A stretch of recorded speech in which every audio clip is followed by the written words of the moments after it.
Yo lo que recuerdo es que entré a la lucha en contra de la dictadura, la lucha en contra de la dominación yanqui. Fui entrando a esa lucha en la medida que fui identificándome con aquellos diálogos que sostenía mi padre con unos amigos.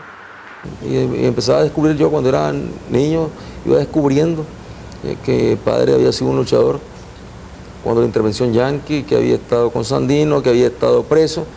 Escuchaba las historias también de que mi madre había estado detenida. Crecí en el seno de una familia más bien conservadora.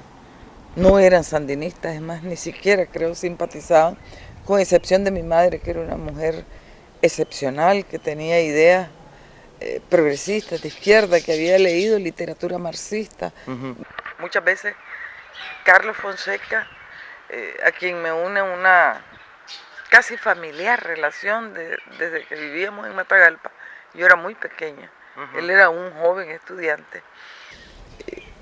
Alguna vez me dijo que muchos nicaragüenses se habían hecho sandinistas, se habían ido interesando en el sandinismo y su significación por vergüenza, porque en el mundo era terrible. Uno decía, soy nicaragüense, e inmediatamente le decían, Somoza, como que si Somoza era lo único que había acá. Con Somoza, forever. Carolina, amante del contacto natural, se divierte con sus gustos deportivos en los extensos y verdosos campos de su residencia. Los padres de los novios, general Anastasio Somoza de Baile y don Alfredo Urcullo, alternan un instante con la feliz pareja después del formal compromiso. Los novios fueron objeto de congratulaciones. Estábamos en una dictadura que ya tenía 45 años en el poder, como un país que tenía el 60 y tanto % de analfabetismo y con una gran pobreza, pero además una dictadura que era familiar, que había sido primero el abuelo, después el papa, después un hijo del papa y luego otro hijo del papa, así, por el cuarto miembro de la familia, y no había democracia.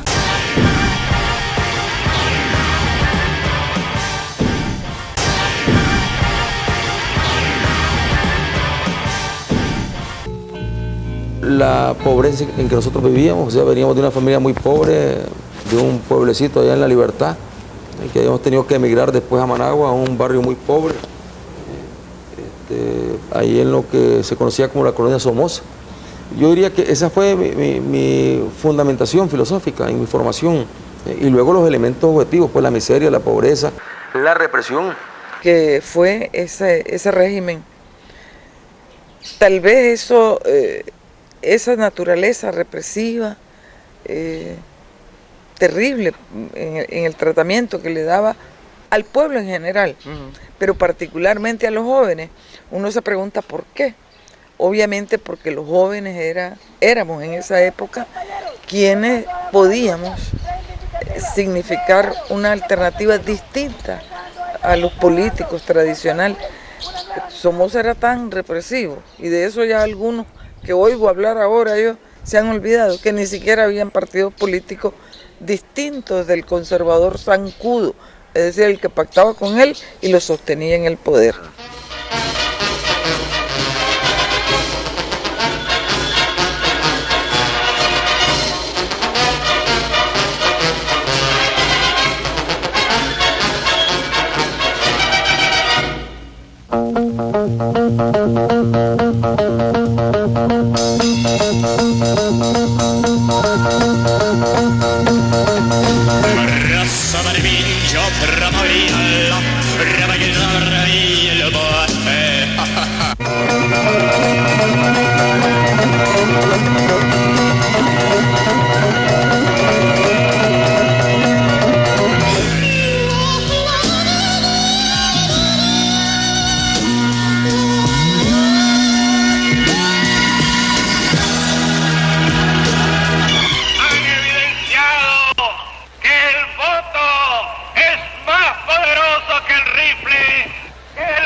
En la medida que nosotros fuimos creciendo, ¿no? Teníamos ya 13 años, 14 años, mi padre nos llevaba a las marchas, a las protestas antisomocistas. En los años 59, 60, que empezaron las protestas, teníamos el tiempo nosotros 13, 14 años, y ya nos fuimos vinculando a Juventud Patriótica.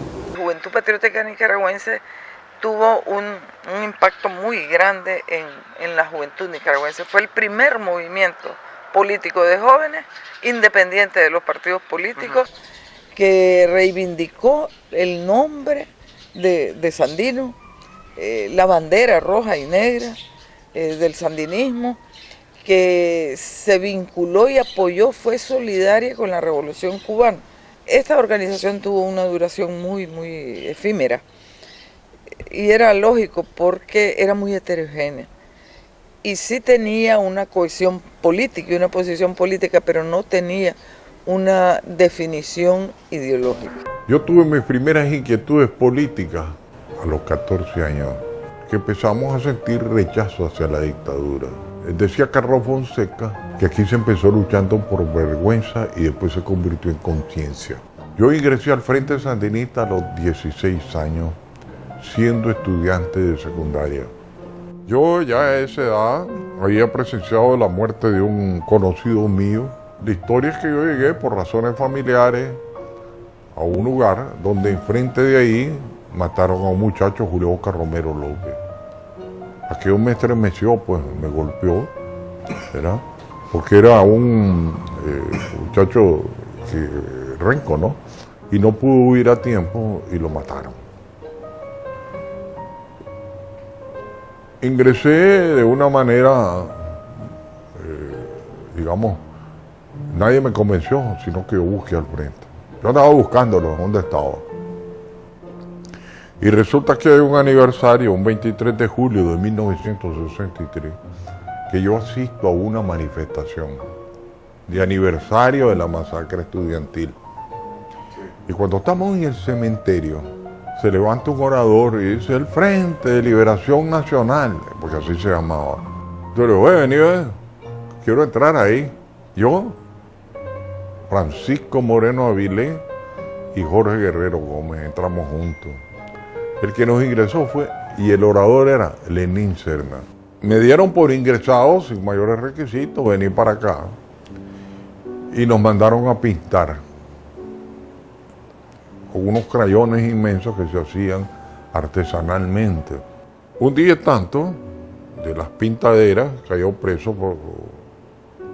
Mis dos compañeros de aventura fueron cayendo. Primero cayó Moreno, ¿verdad?, que hizo una audacia increíble, y habíamos terminado la labor de pintar, y en camino a su casa decide pintar las vidrieras de las comerciales. Los celadores armaron un alboroto y lo llevaron preso. Pero un día tanto nos llaman otra vez y nos dicen: miren, ya no sigan poniendo FLN, pongan FSLN. Entonces cambiamos las pinturas al FSLN. Y a la vez nos prepararon físicamente. Participé junto con Carlos, Silvio Mayorga, Jorge Navarro, Francisco Buitrago, el coronel Santos López